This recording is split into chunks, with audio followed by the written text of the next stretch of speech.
वर्धा जिल्ह्यातील देवळी तालुक्यातील कांदेगाव येथील वाळू घाटावरती महसूल विभागाच्या वतीने कार्यवाही करण्यात आलेली आहे।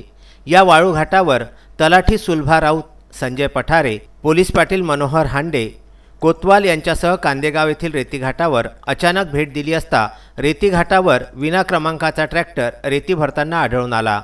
पथकाला पाहताच चालकाने पळ काढला। त्यानंतर महसूल विभागाने अंदाजे 6 लाख रुपये किमतीचा ट्रॅक्टर तसेच 20,000 रुपये किमतीचा नदीतून वाळू काढण्याचा तराफा नष्ट केला।